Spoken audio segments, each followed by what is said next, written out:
Hello everyone, this is the pre-market report video for today, May 23rd in the Indian stock market in terms of Nifty and Bank Nifty.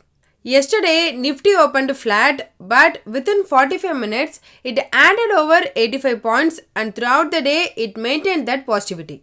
It was mainly supported by Adani Group and IT stocks, whereas the maximum positive momentum capped by banks as it dropped 0.2%, and in that, it's mainly private banks. Here, the bank weakness might be due to a couple of reasons. First, as we know, Bank Nifty is trading very close to all-time high, so investors might be nervous or not confident enough to take up the fresh position. Similarly, during weekend, SEBI released the consultation paper with the guidance of implementing that in the July-September period. And as per that, in future, all the mutual fund will get paid from customer only if they perform better than that of the Indian benchmark index. SEBI internal analysis shows that in the last 5 years, only 26% of the actively managed equity schemes, including mutual fund, outperformed the benchmark index. All other 74% gave less return than that of the major Indian index. So basically, SEBI is recommending that underperformed mutual fund should not charge any from their customers. This is kind of against all big Indian banks since almost all big banks got their own mutual fund company. Anyway, on the positive side, Supreme Court appointed panel found no evidence of stock price manipulation in Adani Group companies. Thus, all the shares of all listed 10 Adani Group rallied, with Adani Enterprises climbed near 19%. Thus, it becomes the top Nifty positive contributor. Sector-wise, it just private banks didn't do good, whereas metal index was up by 3%, IT increased 2%, while capital goods, oil and gas and healthcare indices were up by 1% each. The advanced second ratio was 1:1. About institutional activity, after one day of selling, FII again turned net buyers. The net bought for near 920 crore rupees, while DI2 net bought for near 600 crore rupees. Then, after the Indian market, US market opened mixed and closed mixed, as at that time, investors awaited clarity on the outcome of debt ceiling negotiations.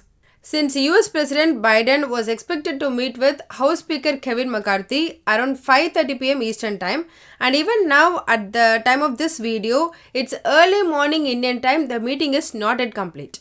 The deadline for Congress to raise the ceiling or suspending it is quickly approaching, with some estimates saying the government will run out of options to continue paying its obligations such as bonds, etc. as early as June 1st.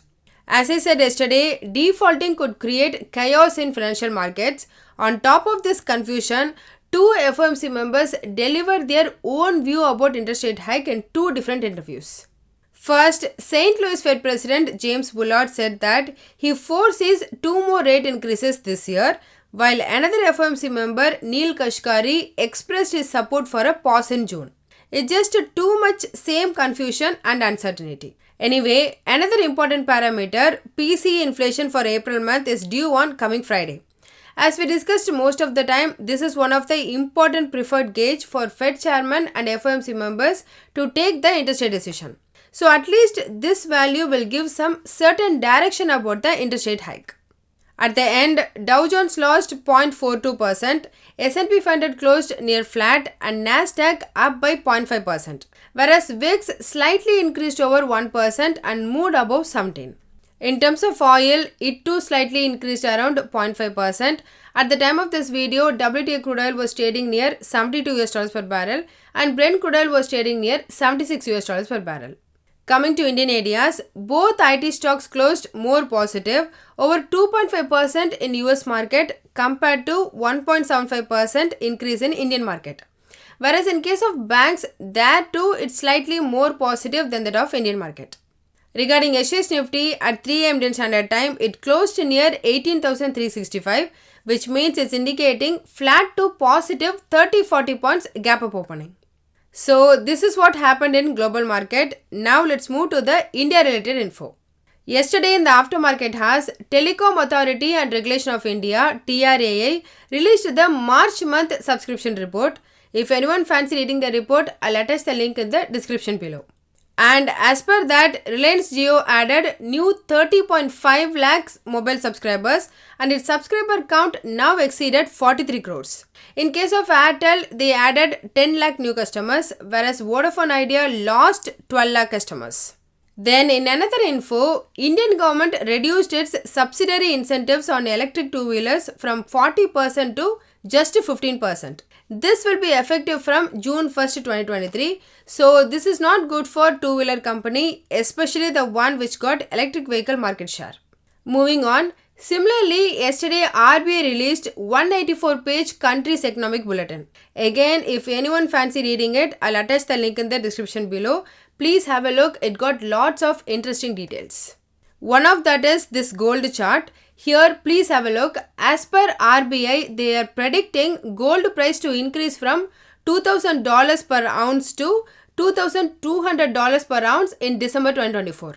Similarly, they expect Brent crude oil to reduce further from the present level.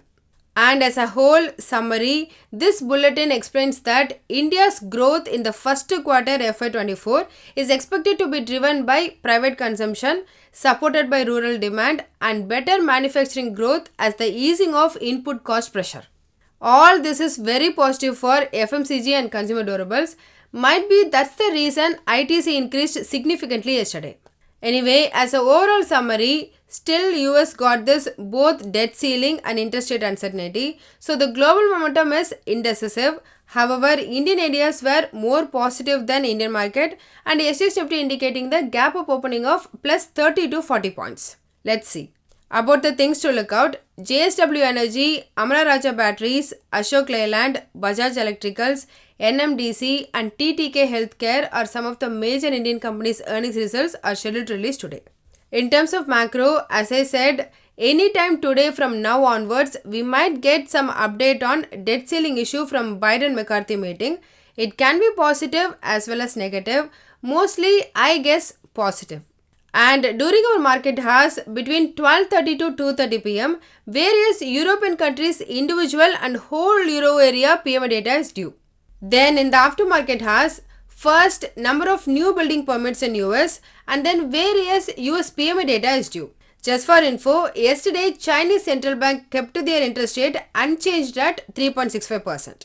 Coming to technical, on daily chart, if we see the last 3 days, it consists of large down candle which signifies the large sell-off followed by a smaller up candle and that was contained within the prior down candle.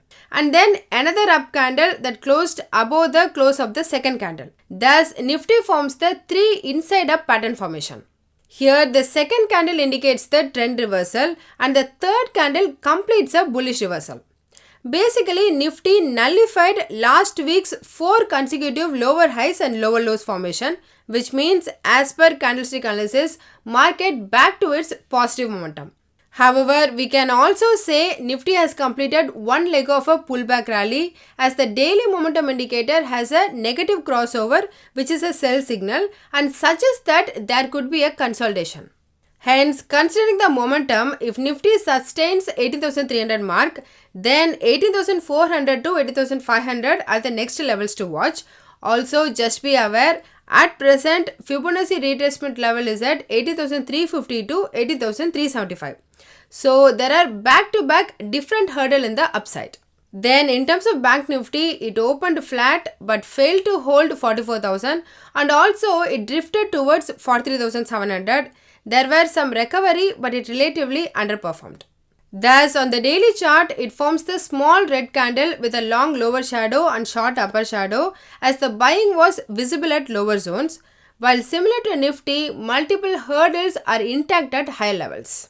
And also, at present, Bank Nifty is stuck between 43,700 and 44,150 levels from the past 6 sessions, so closing decisive above or below will decide the trend.